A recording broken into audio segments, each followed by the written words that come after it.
Oluwale Osaze Uzi joins us now, and we're sinking our teeth into the Bayelsa elections preparations. Yes, you did see in that report the chairman of INEC addressing stakeholders, taking their questions, and you saw what eventually happened, descended into some chaotic situation there. We're wondering just what happened there. It would seem that there's going to be room for marginal or very little error or mistakes as elections approach. We now have 28 days. I mean, the reports were saying 30 days, so that happened 2 days ago. That's correct. 28 days to the elections. Can you first of all tell us what caused the problem there?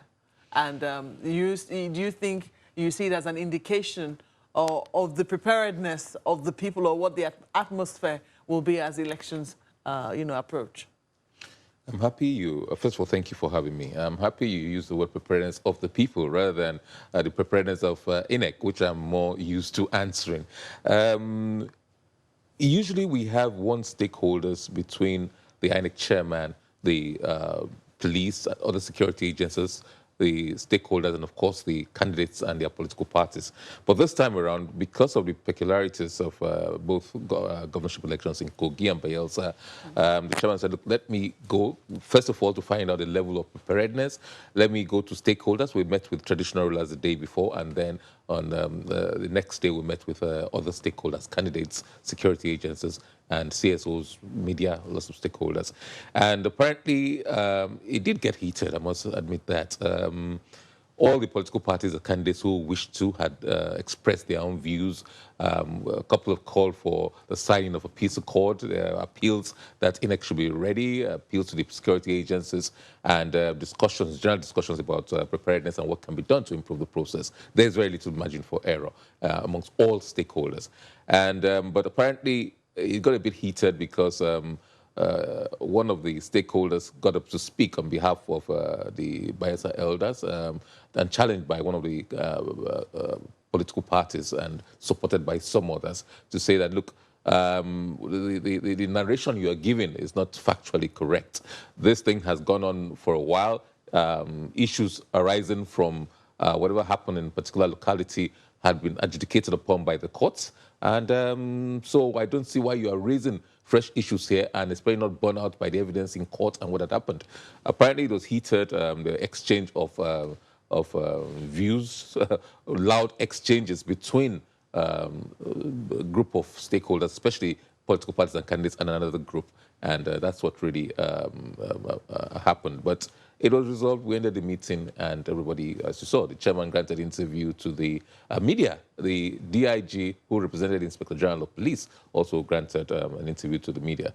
But we realized that, especially with the last cycle of elections in both Kogi and Bayelsa, they were not concluded on first ballot, mainly due to violence in different areas. So we had talked about that in Bayelsa. People had mentioned specific localities.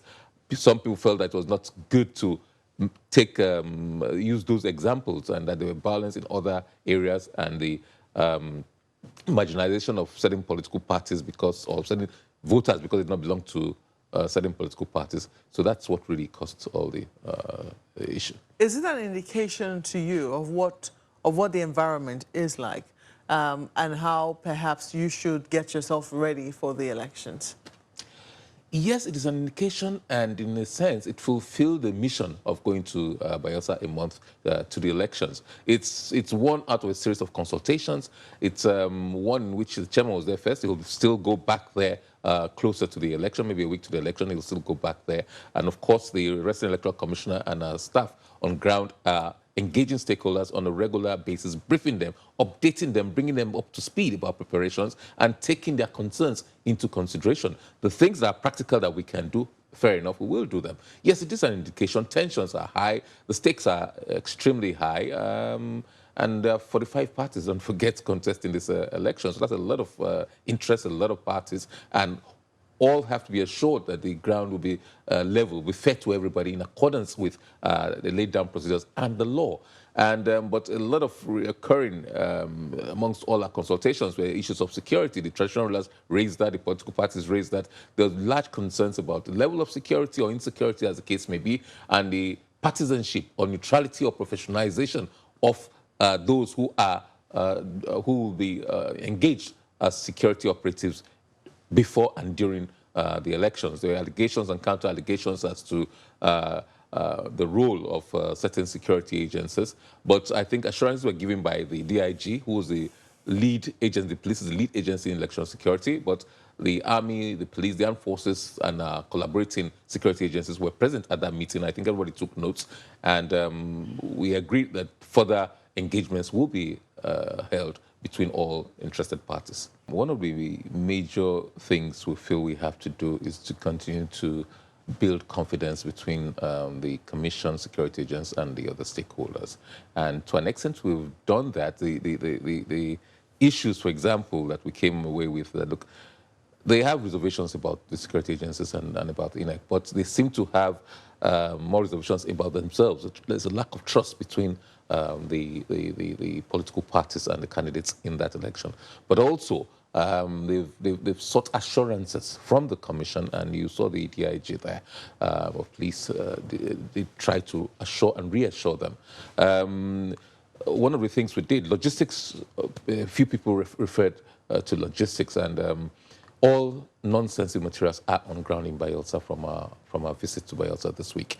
We've assured about that. So there was even a suggestion that that all materials, both sensitive and non-sensitive, should be taken to the polling units a couple of days to the election. But that is not too practical, and I was explaining to them, for example, some of our places are open fields, and we don't think that it will be safe for us to take sensitive materials, ballot papers, result sheets, to polling units a couple of days to the election. I think just about everybody saw reason with that. Once we give them the assurance, what we call RAC centers, regional area centers, will be activated well ahead of the day of election, such that by the evening, 6 p.m., all the sensitive materials, non-sensitive materials, personnel will be on ground. Training of personnel has commenced. Early preparations has been the hallmark of preparations for the elections in both states. I think that's there's been no changes to the law, so there's not going to be any fundamental changes to the procedures used in the general elections 6-7 months ago. Bayelsa is generally considered a difficult terrain because of the fact that you have a lot of water bodies, yes, and a lot of the villages, you have to take boats from the capital to the places where these elections are going to happen. Yes. What special arrangements are you taking into consideration as a result of the terrain in which you found yourself? Well, this will not be the first time we're conducting elections in Bayelsa. Yes. It's a different terrain, in a sense, a difficult terrain. It's mainly riverine, as you said. Yes, that's correct. The people live in those communities, and they have to be serviced, and they get regular daily needs in those communities. So we have to, using models that we've developed and evolved over the years, learning lessons from 2019 and previous elections, general elections, we've now said, look, there are some strategies we'll have to put in place to ensure, first of all, that materials are adequate and materials do get there on time. And we are well ahead of our schedule. Out of the 14-item agenda in the timetable and schedule of activities, 10 have been accomplished. And out of the remaining 2, apart from the election itself, on the 2nd of November, for example, the political parties are supposed to send the names of their agents 2 weeks to the election, and we've assured them that they can do it before that time, and it will help us a great deal in our planning and ensuring that we have proper identification tags for them, because a lot of the time you have fake officials, fake security allegations that are popped up from time to time. So we want to address those issues. But materials will get to the local government headquarters and to the RAC centers ahead of schedule, as we had proposed, and already we are ahead of schedule in all the things we plan to do.